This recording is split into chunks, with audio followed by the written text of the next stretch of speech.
this is an exercise for all of us. What do we see? Okay, talk it out. What are some of the things that you see an issue here? Roof leak. Okay, so we see we got a little tarp right here. You see the fascia right here. You see there's no paint here. Trash is on the roof. You see you see the old swamp cooler, or what used to be a swamp cooler or something up there. That's about the abandoned car in the alleyway. Right. Some other things. Now, don't look at the roof here because that's the way the roof was actually framed. So that's not it. You also see this section of roof here. You got a pitched roof going up this way, and then all of a sudden you have this flat roof section here, and you're like, well, wait a minute, is that, those kind of things. When you see these kind of additions onto things, it should instantly trigger, I need to go talk to the building department. Because you don't know what that is. And here's the interesting thing, and agents, don't throw me under the bus because I'm going to say it. I've seen so many listings on the MLS that say, oh, hey, this is a 3-bedroom, 2-bath. When they know that it's only a 2-bedroom, 1-bath. But it's like, hey, no, it's just existing as that. So do your homework. There's one term in this business that you better take to heart real quick. CYA. And it's not Compton's Youth Athletics. That's what it is. So it really is, because the only person that's going to do the homework that's going to protect you is you. Do not trust Michael. Can you talk about unpermitted additions? Am I going to talk about unpermitted? There's one right there. I know. How do you handle it? How do you get permitted? Okay, great question. Michael asked, what about unpermitted additions? I'll give you a story of one. We bought a house that we knew had an illegal addition on it. But I went and surveyed the whole thing. And I looked at it, and the framing was all done right. I actually dug up a section of the footing to make sure that the stem wall was done right. Foundation was right, crawled underneath the house, looked at everything, looked at all the electrical. Everything looked like it was done legally. Just wasn't done on a permit. So I called it, we went down to the building department, we have a good relationship with them, or we thought. The city was it was actually in Compton. And so it was a bed and a bath addition onto the house. Okay, everything, the roof was tied in right. I mean, everything looked hunky-dory with the thing. Had a single car garage in the front. They added 22 square feet too much to the house to leave the single car garage.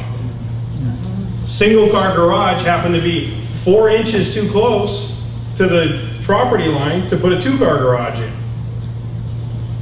We go down to the city, we tell them, okay, here's what we got, here's our plot plan, here's what the house is, here's the square footage.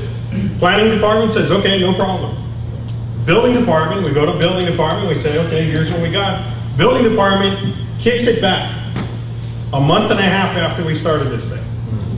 They kick it back and they say, wait a minute, you have too much square footage, you need a 2-car garage.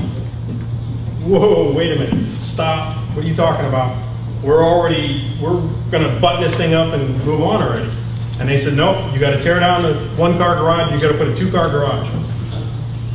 Back corner of the house where it was added on, we couldn't fit a 2-car garage in the back property line because there's an easement from the power pole in the back corner. Does it keep going and going and going? Yes, it does. But these are the things you get every once in a while. This is the worst one I've ever had, where it just, everything seemed like it was clear. We talked to the city and everything else. We go back to planning. Planning goes, oops, sorry, we didn't catch it. So needless to say, we tore off the whole bedroom and bathroom off the back of the house. We turned it into an open patio in the back. We just basically opened all the walls, tore the bathroom out. It was a 3-bedroom, 1-bath, put it on the market and called it a day. Put it on the market and said, see you later. Sometimes we still made money on it, but was it a 3-bedroom, 2-bath? No, it wasn't. I saw a question. Yeah, you answered it. I was going to say, could you have just removed a few feet of the house to make it so it only required 1? Basically, I mean, you could have, but the way that the house and the room and everything else, I mean, you would have pushed the wall in or enclosed something. I mean, it was just one of those things. And on top of that, the 22 square feet, even if we had shortened it, they were still saying, oh, you got to put a 2-car garage in. even if we decrease the size. Because we told them the same thing. What if we just tear off the back of the house and make it a patio or something? Like, no, well, you're already at this point. It's covered roof area. I'm like, but it's not livable area, blah, blah, blah. And they, you know, we were over a barrel already, and that's what they had. So, you know, I wish I could say that I was squeaky clean and everything went hunky-dory every day, but it doesn't. So the issue now the buyer's responsibility is fixed? Excuse me? The problem is now the buyer's responsibility fixed? When I bought it, Unpermitted issues?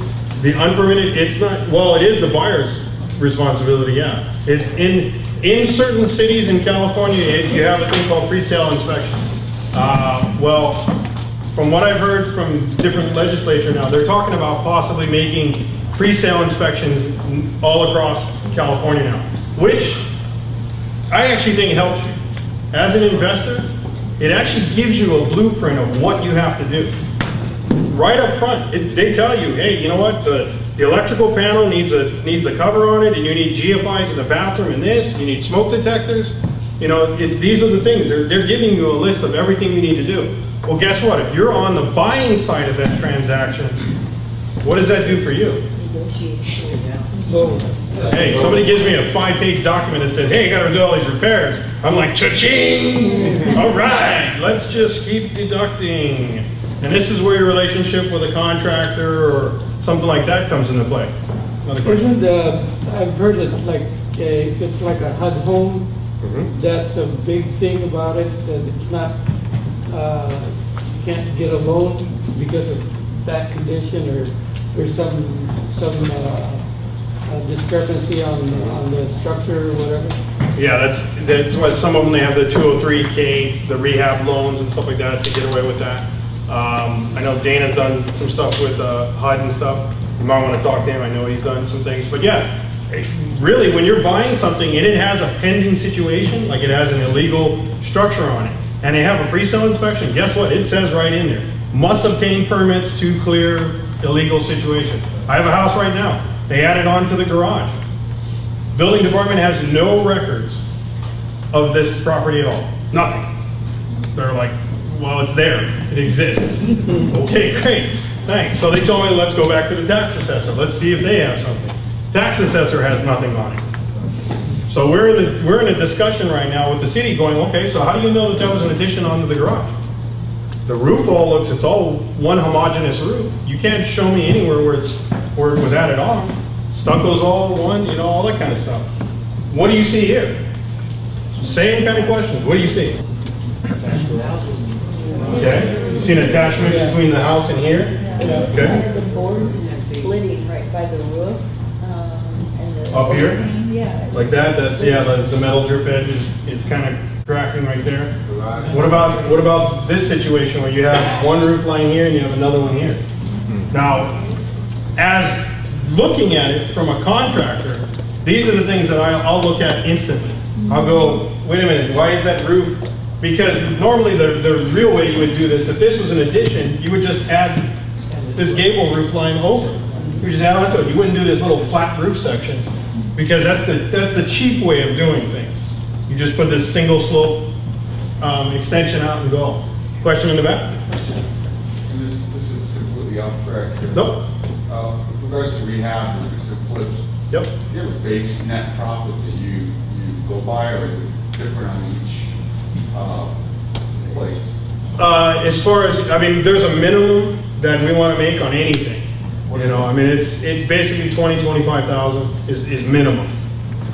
You know, now if I'm doing, you know, $1 million house, am I going to net 25,000? Hell no. You know, but the reality is that the business that we do, we will concentrate in a tight market, and we only work in a certain. Our houses are max 300,000 is what we're selling them for. So we're, you know, if we're in that range, that's our number. But your numbers may all change. My cost of money is different than yours. You might be using conventional money. You might be calling up Corey and saying, hey Corey, and you know, you need to pencil those numbers in. We'll get into numbers in a little bit here, and we'll talk about, you know, what is your bottom line? How do you figure that out? Because I know that was one of the big questions on the meetup group was, you know, how do I get to this final number? What is my number? How do I figure out, you know, what can I buy it for? What can I sell it for? And all that kind of stuff.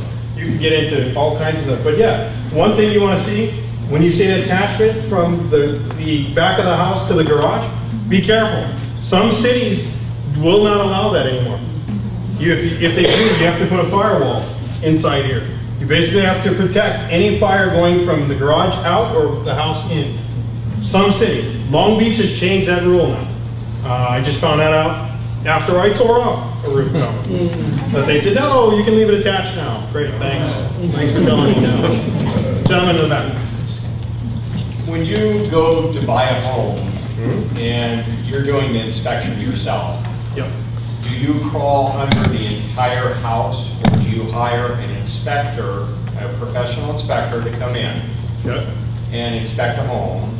And some of them don't crawl under the entire house past all the footings to see or to try to discover mold or other things. Good, that's a great statement. What I would do myself, because of my construction background, I look in and I'll peek around and stuff like that. Do I go crawling underneath and check all the foundation and the footings? No, because 9 times out of 10 I can spot that kind of stuff on the outside of it to see if it is.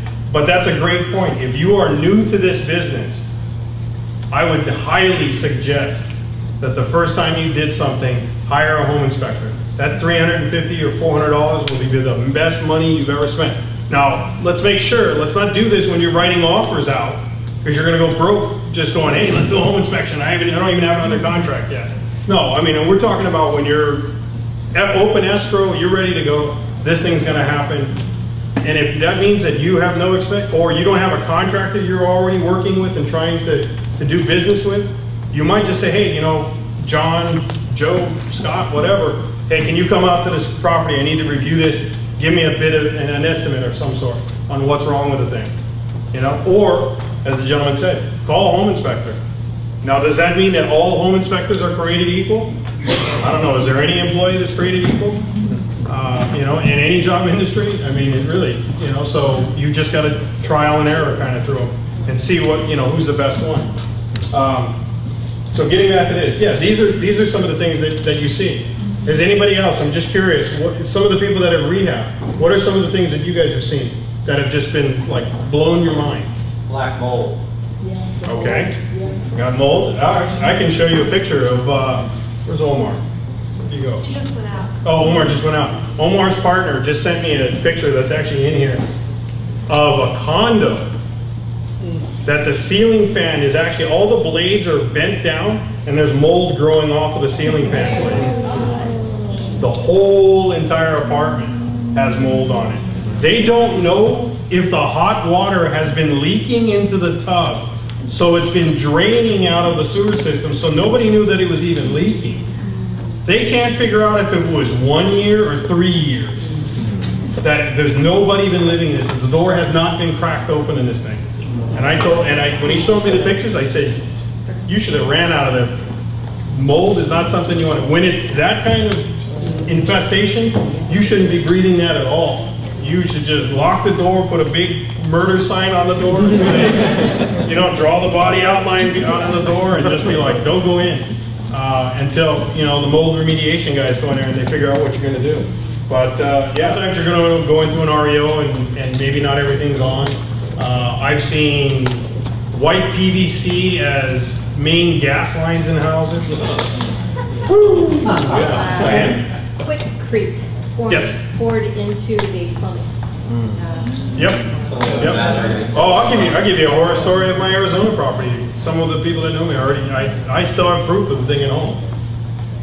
It was an REO, and the gentleman that was moving out of the house was so pissed off that he was leaving his debt behind, and they weren't coming after him and everything else, that he took a 12-inch drill bit, drilled through the P-traps of all the showers on the second floor.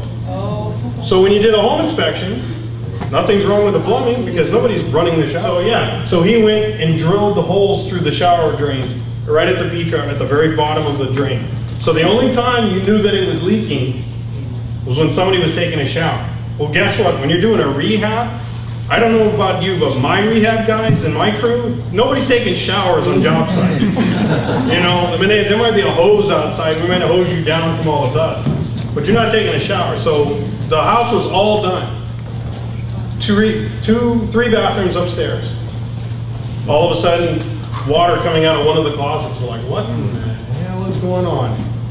And literally had to tear like half the ceiling off the downstairs to try to find out what was going on. We couldn't figure it out because nothing was leaking.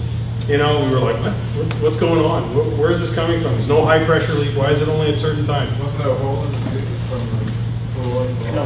No, he just drilled a hole through the bottom of the P-trap so that when any water was going through it, it would just go, it would drain through. You know, and he did it in the shower. That's malicious. I still have one of the P-traps as well. There's one for the ages. You know, and yeah, you're gonna find those kind of things.